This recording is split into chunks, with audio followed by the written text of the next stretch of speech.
Hey Peaches, welcome back to the Peach podcast. I feel like I should probably start this by doing a little intro because I haven't been here in 8 months. It's been a long time and I don't really know why I stopped doing the podcast. I think I just got busy with like other channels and things like that. But I'm back and I was literally just talking to our special guest that you're going to see in a moment how I used to like do this a lot more structured and things like that. But I'm making the podcast a little bit more chill because I just feel like it's a fun, chill space for us creators to talk about our journey on YouTube and things like that, and I just want to keep it a little bit more simple. But getting straight into it, I'm here with Frenchrxses. Hey girl! Hey girlfriends, what's up? And just for anyone that doesn't know Frenchrxses, she'll give you like a little introduction about herself. Alright, hello guys, I'm Frenchrxses. I make building commentary videos on Bloxburg. And I make videos with my 2 roaches, so yeah. If you guys watch her, you'll know who she's on about. But obviously, you've been on YouTube for quite a long time. So when did you actually start YouTube? Because you're one of like the OGs, I swear. It's scary because, thinking about it now, I started in 2018, which is 6 years ago, almost. It's like March 2018. And I started with speed builds. Yeah. And I did that for like 2 to 3 years. And now I do commentary. So I did a little bit of a switch. Yeah, a little switch up. I mean, obviously, how old would you have been in 2018? 2018, I was 14. Yeah, so, I mean, obviously, you were quite young. Did you have, like, any intention of it becoming serious, or did it just originally start off as a bit of fun? It was honestly just for fun. I liked building houses, and my one friend, she told me that she really liked my builds, and she said, maybe you should start posting them on YouTube, because, there was other speed builders doing the same. So I was like, okay, you know what, I'll try it, and if it gets good, I can buy some Robux with the money, so yeah, that's the plan. Our dream, all of us to... do you know what? Yeah. When I started YouTube, I was like, I'm gonna hopefully get some good videos and things like that, and I'm gonna buy a super happy face. Still haven't to this day. Yeah. For me, it was like the sparkly hair limited, and I don't even wear it anymore, but I mean, it was good at the time. With the faces, have you noticed they've started doing like loads of fake ones now? Yeah, I noticed that. I'm a little stunned that Roblox hasn't really done much moderation. But yeah, I may or may not have the 50 Robux worth super happy face one. But don't talk about it. It's fine. It's fine. No one needs to know.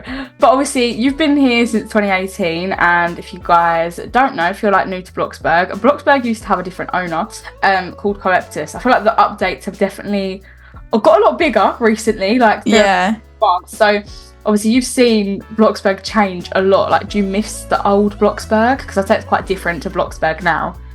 Honestly, I'm a big fan of change. I like trying new things just because, it keeps the game interesting. Obviously, I took a break in 2020, so when I came back, I saw that there was basic shapes and structure introduced, and that was scary. I was just thinking to myself, shoot, I'm out of commission, like, I can't do YouTube anymore, I don't know how to build like this, but once you, mess around with it, just like anything else, you pick it up, and it's not hard at all. Mm-hmm. And I mean, like, I feel like for everyone, I remember when they first introduced the shapes, I was like, no one is going to use this. Like, I have no uses whatsoever. Is there a car alarm going off outside? Hold on. Okay. But where was we? Bloxburg building shapes. Yeah, when they brought them out, I remember thinking, like, no one is going to use this. I was like, how can we physically do anything with it? I remember being so disappointed. I felt like it was such a pointless update. But I mean, seeing the growth of Bloxburg, I mean, building now is just insane. Like, do you see some of the Twitter builds? I'm like... Yeah, they're crazy. And I just think to myself, this is literally Roblox Studio 2.0. You can basically build anything now, which is really cool. Seriously, it's like insane. And I feel like as well, obviously old Bloxburg is good. I feel like there's a lot of people that say they miss it and things, but I actually was really pleasantly surprised with like the new owners, because I'm not gonna lie, I was at first when it was announced that Collabs was giving the game away, I was like, oh, is this the downfall? But no, I actually think it's been upgraded, really. Yeah, I think so too. I mean, I don't think Collabs would ever sell it to someone who didn't have intentions of carrying the game and its legacy. Because, I mean, I've seen some games where they get bought off just by some random person who wants to collect some Robux, passive income, whatever. Yeah. And the game just goes downhill. But since Bloxburg is such a big game and the community is really important, I think they really took that into consideration, which is really good because I think now we have so many different little niches in Bloxburg. There's like realism, custom, and then there's like the old building. So, there's a lot of different styles you can do. Yeah, I mean, I did do realistic for a while, but it's so expensive. It is. Yeah, I'm getting broke. I'm getting there. I think I've dropped like 10 million Bloxburg money within the past year just from builds. It's actually insane. Because like I have gone back to pastel for like my roleplay series, and I've got like a whole town that costs 2 mil and it's pastel. If it was really, oh my gosh, it would definitely be like at least 5 mil plus, because like even with like plants and things now, people use decals. I'm like, it's so long, I just can't be bothered. I won't lie, like it's so long. Yeah, I use decals and since I've started doing realism and decals, like all that stuff, I'm so dependent on them that I don't like using the basic like default items. And then when I'm building, I'm like, I need to do something custom, otherwise it won't look good. It's just my like thinking process has completely changed. It took me a while to get like back into the actual plants, because like using the the decals, they looked so like much poorer quality when you get used to using decals and stuff. But I am back in my pastel era at the minute, so hopefully maybe we'll go back to realistic at some point, but I need a little break because the money was dropping bad. But I mean, speaking of Bloxburg and new owners and things like that, have you had like a favorite update? I feel like there's been so many recently. Honestly, I don't keep track of what gets updated. I kind of just, when I get on Bloxburg after like going to school or something, I'm like, oh, that's new, I've never seen that before, because I don't really check Twitter much and I don't check the update log, so it's kind of just whenever I get on and I see a new item, I'm just like, oh, that's interesting. But I think as of recently, I like the Valentine's Day update. That's new just because I like the colors, the pink, the hearts, all that stuff. I always stock up on everything because it's so good for builds all year round. Yeah, definitely. I need to stock up, actually. You reminded me. But I would probably say, I mean, I'm probably being biased in this because I feel like my Instagram audience knows, and I know it's not as big of a thing in other countries as it is in the UK, but I'm a big Love Island fan. And Feeberry, she made a Love Island build with the all of the new stuff from the Valentine's update, because there's like, it was kind of weird, there was like loads of things from the Valentine's update that are on like the show Love Island, like the heart. Did you see the heart art? Yeah, I was gonna say, are you talking about the heart? Because I feel like I've seen that before. Yeah, So yeah, she recreated it, so I feel like for that reason I did really like the Valentine's update. But what's your like favorite part when it comes to an update? Because I feel like some people have like different things that they look forward to. Some people like new foods, some people like new interactive items, some people like new build items. I'm guessing maybe yours is the building items. Mine are definitely the little intricate decorations that kind of just add to a build, like little accents. And then I also love the food because I stage my builds a lot with food, especially the cupcakes and the macaroons. They're so cute, and they add a nice little pop of color if you don't want to be too extra with a wall color or furniture. Yeah, 100%. That sort of thing. It's like those little extra details that definitely like add up. But you did actually speak about your break, seeing as you've been on YouTube for a long time. So explain your break. Like, why did you go on a break? Like, where did you go for a while? Was you focusing on anything else, or? So I think it was 2020. It was during COVID. I was doing commentary and I kind of got burnt out just because I wasn't really happy with the content I was making, because at the time I just started commentary and I was really bad at it. I didn't really know how it works, because you learn it over time. It's a learned thing. Exactly. With everything, I feel like. Yeah. So I decided, I'm gonna take a break and I'm gonna learn how to do other things. So I really wanted to go back to building and do things that are more creative, big projects. So I kind of switched toward making really big projects such as Frozen in Bloxburg. What was the other? Tangled in Bloxburg. Yeah, so what about all of those? And the one that brings like the most attention to my brain is the Mean Girls one that you did. Yes, the Mean Girls too. So I don't know if you'd consider that a break. They took really long to do. It took around like 2 to 3 months each video. Yeah. I mean, you could just tell when you did them as well, like the amount of effort that went into them. Yeah, it was. I think the planning itself takes so much time because you have to write the scripts, find the clips, audio files, build the sets, get the people, record. but it's a lot of fun because, you know, you get to work with other people. Because I feel like YouTube sometimes, if it's just commentary alone, it can feel really lonely if you're just talking to yourself all day. Yeah, I get what you mean. I actually recently had like the biggest disaster you could possibly think of, because I was actually really inspired by your videos, like your ones where you did like Frozen in Bloxburg. Ooh. And at Christmas, I did Home Alone in Bloxburg. Now, when I tell you, this project, like, it was my proudest thing I had ever done. Like, it literally, I built every set, like I built the entire Home Alone house. We got like the airport scene, literally every scene you could think of. I uploaded it to YouTube, and it was really close to Christmas. So you're talking, I don't know when because I did end up uploading it, but it had a bit of a problem.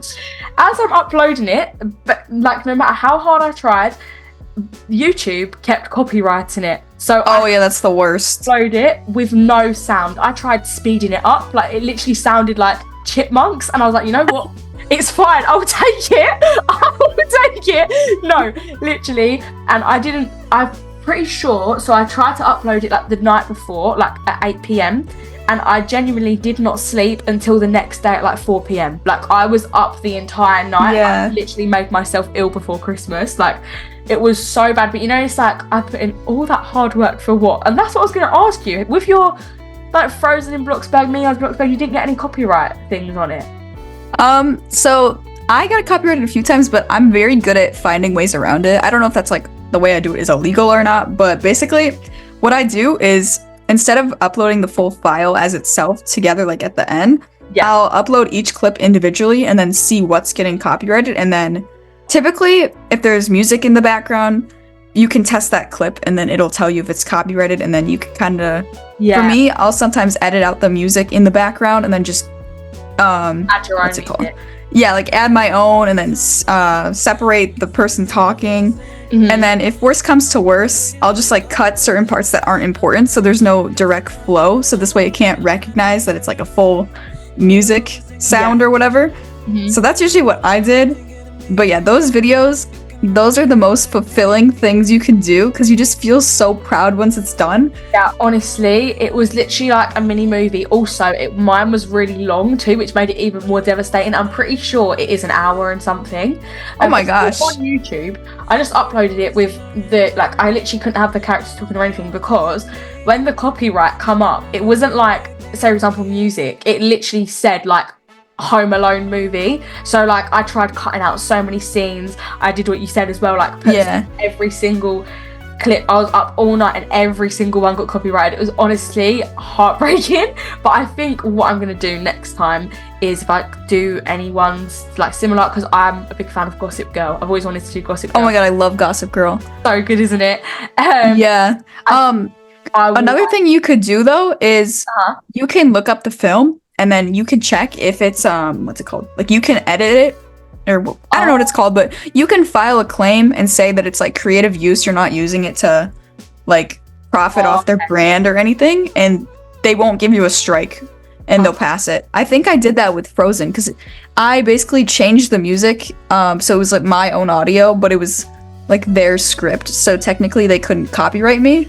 Yeah. So there's a few back doors that you can take, but it's just an annoying process. Mm-hmm. Well, I think what I'll do next time is like the clips that I want to do in like say if I was to do Gossip Girl, I'll like try put like the audio clips on YouTube first and I can see which ones get flagged and things like that. But yeah, it was hell. It was just it's messy.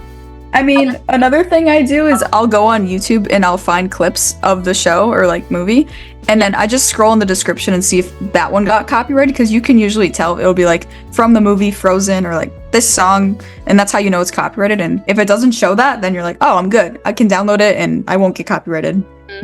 I 100% get what you're saying, and I think as well, doing the Home Alone one, I definitely see why maybe people thought you was on a break, but really you're just working on all of these big projects because they do take a long time. But speaking of a break, I've recently myself been watching a lot of podcasts, and something one of my favourite podcasts does is they usually take like a little break from the usual Q&A questions, and they have this little game. I'm taking it from them. It's the Trump. Okay. And this game is blind ranking. So I thought, seeing as you do Bloxburg building, we'll do blind ranking with colours like that are on the Bloxburg colour wheel. So there will be 5 different colours, but you're not going to know like what one's coming up next. So let's say I was to say linen and you ranked it first, but then the next one was like, I don't know, pastel orange. You can't put that one first. You have to keep your order. You get what I mean? Yeah, I know what you mean. Okay, first colour is actually linen. Where would you rank linen 1 to 5? I think I would put it 3rd because, you know, I use it for lighting. I don't really use it for like wood or walls or anything, but it is a very good lighting color. So I put it in the middle.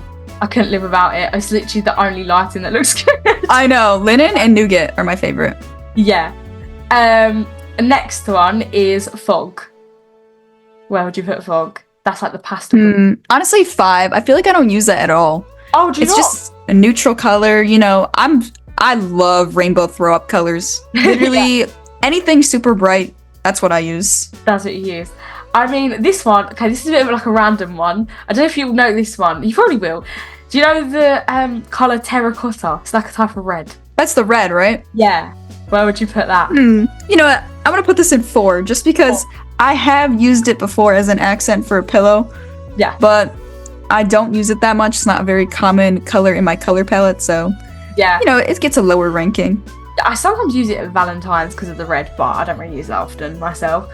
Next one is pastel orange. All right, I'm gonna hope number 1 is something really good, so I'm gonna put this for number 2. Okay. Pastel orange. I really like pastel orange because you can use it for lighting, accents, wall, occasionally floor. Pastel orange, actually. Yeah. I love the color. It brings a really nice accent, or you can use it as a main color because it's not too overwhelming in either aspect.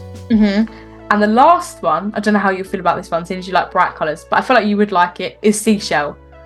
Oh, okay. Seashell's good. I like seashell because it can go as a neutral or a bold color depending on the surrounding decor and colors you use beside it. So this is a good number 1 ranking because it goes with anything. It's just perfect. Blind ranking, I feel like that went pretty good. I think I would keep it the same, honestly. No crazy disaster. But back to our Q&A questions, but still on the topic kind of your break, really. Even though you took that break, you were still making content. I mean, do you still make content with Annex and 40? Do you still make content? Yes, I do. The reason I stopped making it so consistently with them is because we were kind of getting categorized together, where we didn't have our own individual brand, and I didn't like that because, you know, I want people to watch my channel for who I am, my personality, not just because I'm an extension of one of them. Yeah. So, I get what you're saying. You know, we still make videos together, but it's more focused on our own individual brands, and then occasionally we'll do videos together. I usually do them like once every month, once every 2 months, you know, just so they're still around. Like, we always talk, we always hang out. It's just we keep it private. It's not really on YouTube anymore. Yeah, I get what you mean. And I mean, I don't know, when did you start making content with them? I remember like when it was going viral, but I don't know if you was doing it before or the first time you did it all together, it kind of went viral. Like, how long have you been? Yeah, so 2020, I started doing commentary in the summertime, and Annex was also doing commentary, so it just kind of made sense that we'd start doing it together. Yeah. In the past, we had done build battles, but that's not really, you know, like collaborative content because we're not talking or anything. Yeah. So it mainly started in 2020, and the reason we did so many collabs together was just because at the time I was really bad at, you know, solo commentary, so it was just much more comfortable to have someone else around. So he was kind of like my comfort blanket, and he would help me. And then we would do collabs since, you know, we were always building together. We always plan builds. Like during, like me and Isaac a few days ago, we were in a call planning a build together. So it's just, we're always together. So it just kind of made sense to, you know, start doing some videos together too. Yeah, it made sense to make the friendship also into something you can do content with, you know, because that is the good thing about making like friendships online with other creators. Yeah, I think it's really great that we all do such similar stuff. So even when we started, we all started really little, and we kind of gave each other tips, and we always help each other to be better. You know, even if that's really constructive criticism or support, you know, we always are honest with each other to make sure we're all doing good. Yeah, and you know what? I feel like it's actually something I've noticed of like the Bloxburg building community. Like, it seems really like positive. I feel like there's not like, because I feel like sometimes obviously the roleplay community and the building community are like both very different, but I feel like the building community, like you guys really, you have like good friendships, you guys stick together, you help each other out. It's really nice, because I feel like with role plays it's a lot harder to do a collab, because I mean I've done some and it takes so long to film because there's so many people involved. Like there was, I can't remember, like to be fair, most of the collabs I've done have taken a really long time, because when you have like your like little roleplay families, obviously you might have like 5 in your own, and then also the person you're collabing with has 5 in theirs, so you don't get to do them as frequent. But it's nice that all the like builders do a lot of videos together. And with your friendship, like with Anix and 40, like how did that come about? Because I can't really remember. Well, first off, I have mad respect for you for being a roleplay YouTuber, because I tried it once. I could not do it. Oh, did you try it? A long time ago, I tried it out once, and you know, I like building, so it just didn't work out for me. But yeah, the amount of people you kind of have to put together for that is insane. So that's really, really hard work. So respect to you for that. Thank you. How we became friends? Is that what you're asking? How we became friends? Yeah. So I think I had at the time 2,000 subscribers, and I had a Discord server. And at the time, the Discord servers. It's always the Discord servers. And what's it called? So I knew Isaac. We were friends through Twitter, so we had like mutuals, and he was already in my server just because we knew each other. And then Anix joined my server, and he was looking to make friends since he was pretty new to the community. And at the time, I talked a lot in my Discord server because, you know, I was 14. You know, there wasn't really much going on in my life. Yeah. So I would just talk all day, and he was there. So we really clicked instantly. We became friends, and eventually me, him, Isaac, and 2 other people made a group chat together. And we ended up doing collabs and build battles. And the thing was, even when we weren't recording or doing business stuff, I guess you could say, together, we were talking like 10,000 messages a day. That's so nice, though. Yeah, so the other 2 members literally left the group chat because we talk so much. And like we're sick of all. Yeah, they're like, these people need to shut up. And it's funny because we still use the group chat to this day. Like it's like 5-6 years old. I love that. Yeah, there's probably, I think, like 600,000 messages in there because we moved to a server now, but it's insane how much, like, I love it because all of our history together is still there. We can still revisit it and stuff. Yeah, it's so nice. But you've been friends with him for a long time. I didn't know, like, how long the friendship was, but I feel like that's even nicer, like, it's literally from the beginning. And I feel like, as well, like, it's such a hard thing to explain, but, like, when I started YouTube and I, like, look back on it, like, nothing beats like when you first start YouTube. I don't know, like, don't get me wrong, like the community is good now, but like when you first start, I don't know, like it was just a different vibe. Like there was so many people more active, I think, in my opinion. My literal, like, don't get me wrong, obviously my life is making videos because that is my job, but yeah, like my whole life, like you said, I was on Discord like 24/7, but like my screen time on it now is so low. Like I used to talk in my Discord server all the time. Like now I feel quite bad because like I'll go in my server and I'm like, oh, like I haven't spoke to people in here in a while, so I try now and again, like I might tag everyone and have a little chat with like my followers and things like that. But yeah, it's just a different vibe when you first start. I feel like you can't beat it. Yeah, I mean, the thing is, the age we started was so young where there was really nothing else going on, so you could just like put all your energy and all of your effort into just making videos all day long. I would literally get home from school and just sit on my computer, make videos all day. And it was so fulfilling. You know, I felt like I was doing something productive. You get a high from it. It's like, I loved uploading. I'm going to keep doing it. And it's amazing because you just look forward to it. But, you know, obviously as you get older, there's other responsibilities. Currently, I'm struggling with doing YouTube because YouTube is a big passion of mine. I love doing it, but architecture school is not for the weak when you're trying to weekly upload, because I edit and record all my videos myself because I'm just really picky. So it's been a little bit hard maintaining it, but nothing beats I just love uploading and then seeing all the comments. That's like my favorite part about being a YouTuber. Yeah, 100%, because it's nice when you actually see like, oh, like it's hard times to like I feel like as YouTubers you kind of, you're quite strict on yourself. You're like, oh, I don't know how good this is and things like that. But then when you see like comments like, oh, I really like this video, you're like, oh, okay, I've done a good job. Like, yeah.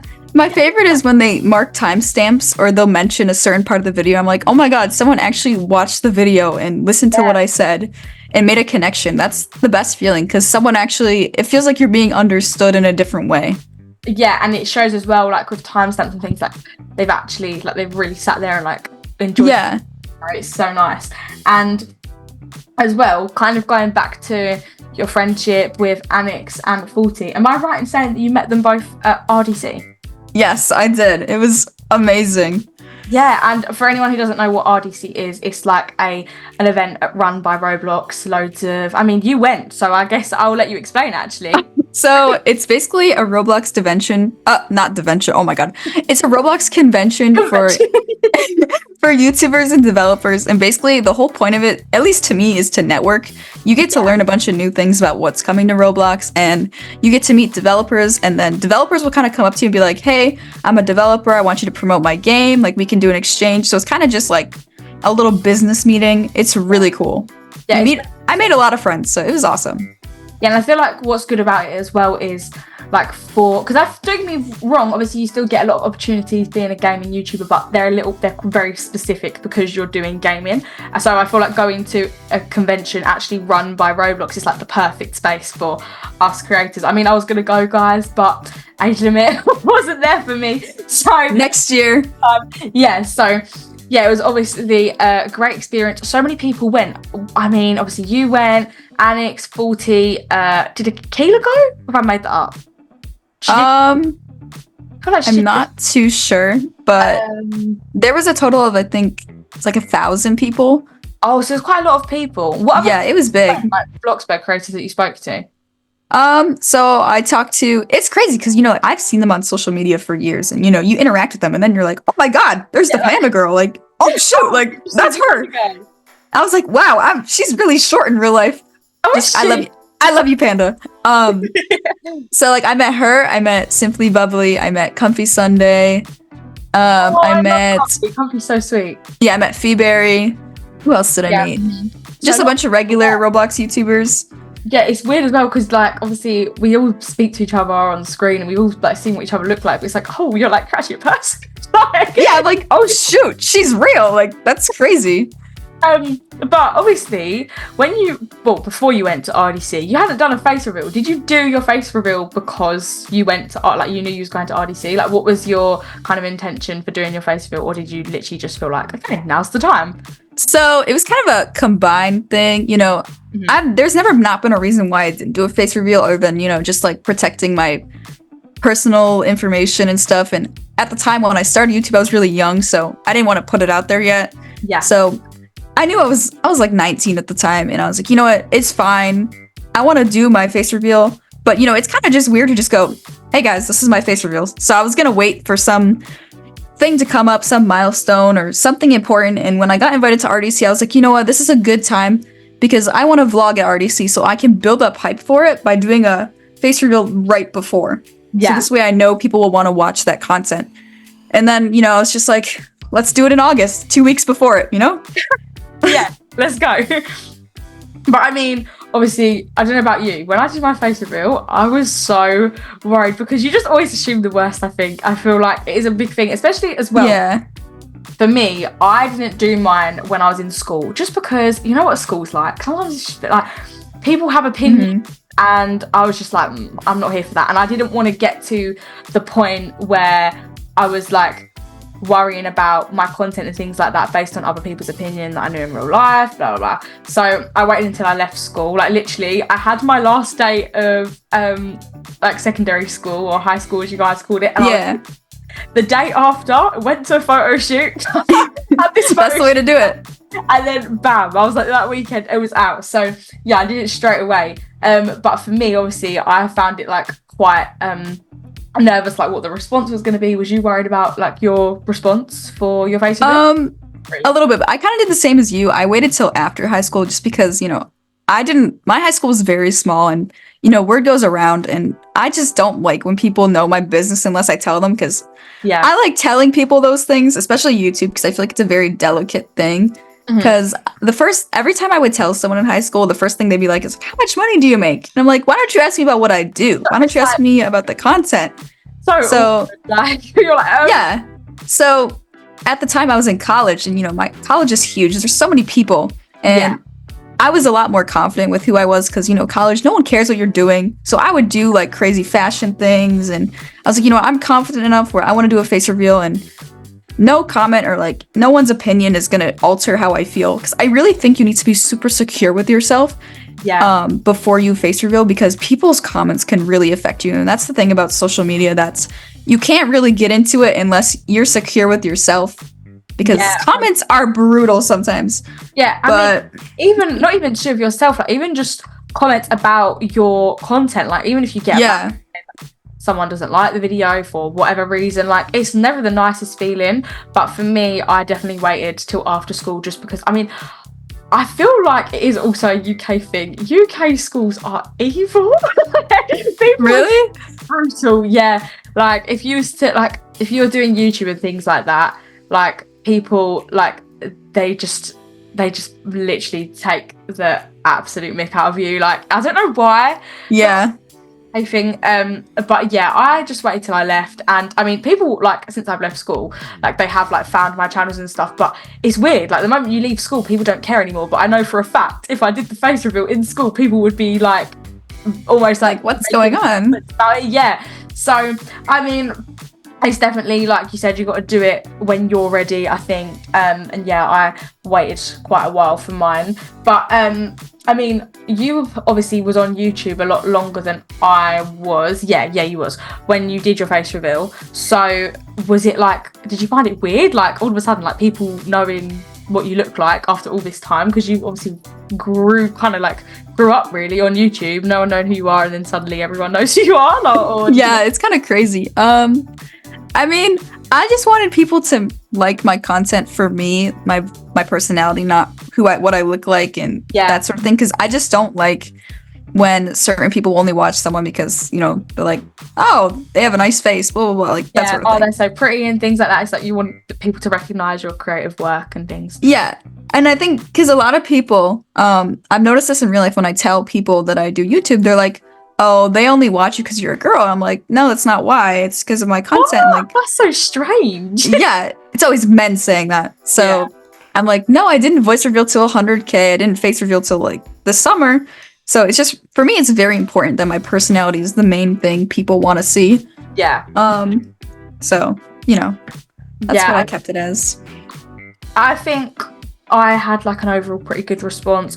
Did you had a good response as well, I'd say, for your face reveal? Yeah, it was really nice and heartwarming. I felt really supported. I was like, oh my god, stop hyping me up. I was like, oh my gosh, go! I was like, you go. But yeah, I feel like a lot of people have done face reveal now. I feel like for a long time, no one, like in the Roblox community, no one showed their face, and now like face reveal. But it's really nice because you get to like put a face to the people that you love and things like that. And it's also good for events and things, because I do feel like in the Roblox, not even Roblox, just gaming community, that more events are coming up and things like that, because I feel like events at the moment are more like influencer based, but there are like more gaming related ones as well, which is nice. But obviously the main thing is, I would say, is you've been doing YouTube for a very long time. So this is quite a hard question, I would say, but have you ever had like a favorite video that you've made, or is that like, or it could be a couple? Do you have a favorite video that comes to mind?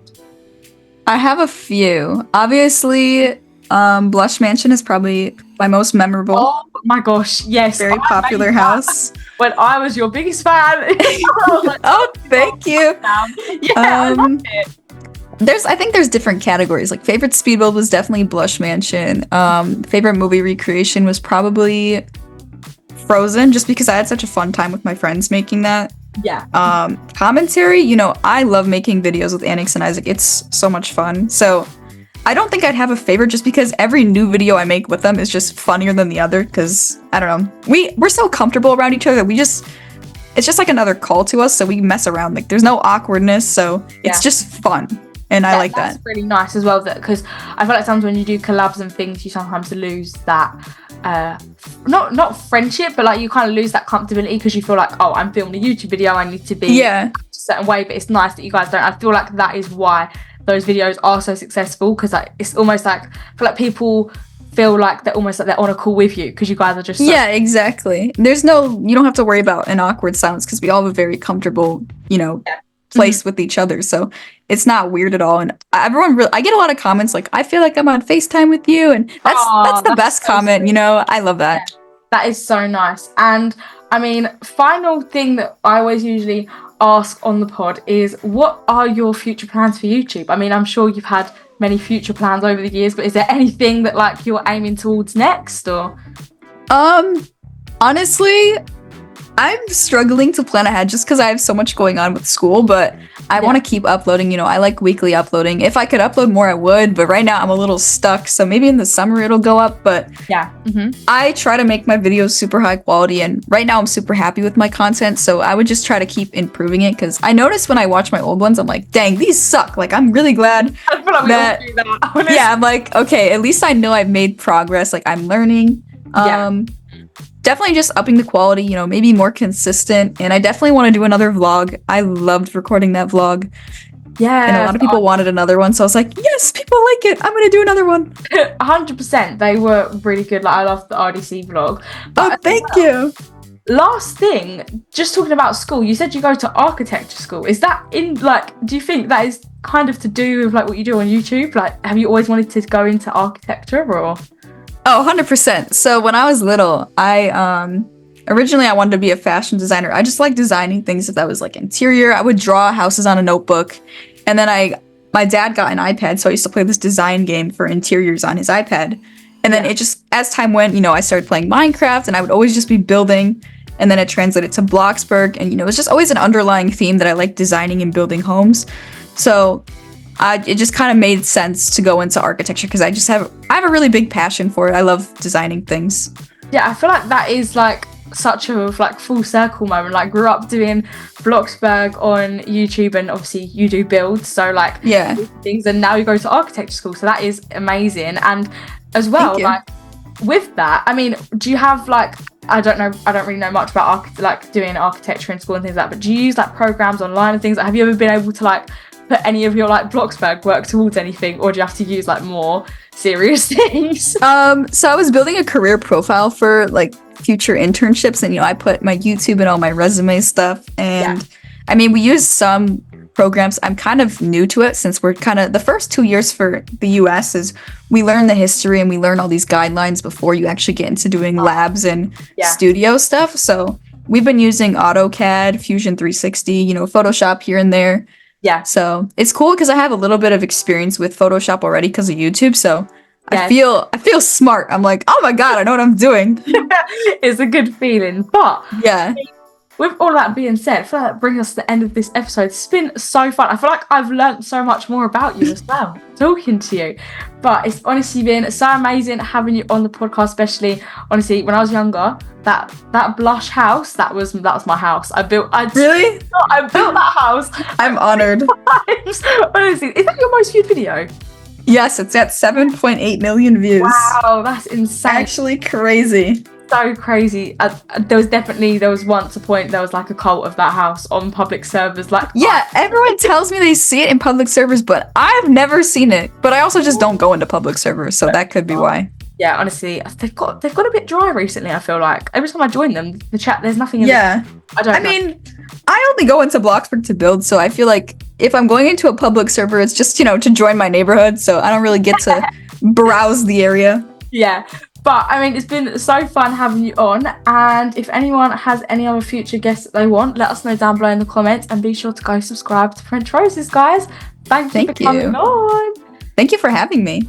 Well, that brings us to the end. So, bye, everyone.